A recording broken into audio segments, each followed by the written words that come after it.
May umorder dito sa TikTok shop na taga Bagong Silangan, Quezon City. Big shoutout kay Ma'am Liza. Ma'am Liza, umorder po siya ng 1 liter bottle. Ito na po yung order ninyo, no?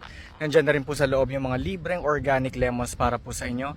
Now, today is Wednesday, January 21. Today po ang pick up. Bukas, Thursday, onhan nyo na po kagad, no? Ganun lang po kabilis. Balitaan nyo po ako pag onhan nyo na to bukas. Maraming salamat po and God bless you. Take care. Hello everyone! Sa mga taong gusto ng pure honey, ng raw honey, meron tayo sa Shopee, meron din tayo sa TikTok Shop. Cash on delivery tayo sa buong bansa, Luzon, Visayas at Mindanao.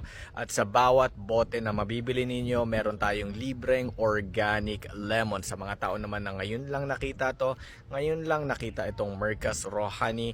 Igorot kami from Cordillera Region, doon galing yung honey natin, doon din galing yung mga lemons natin, yung mga organic lemons, and we are from Cordillera Region. Just a quick video. God bless everyone. Take care.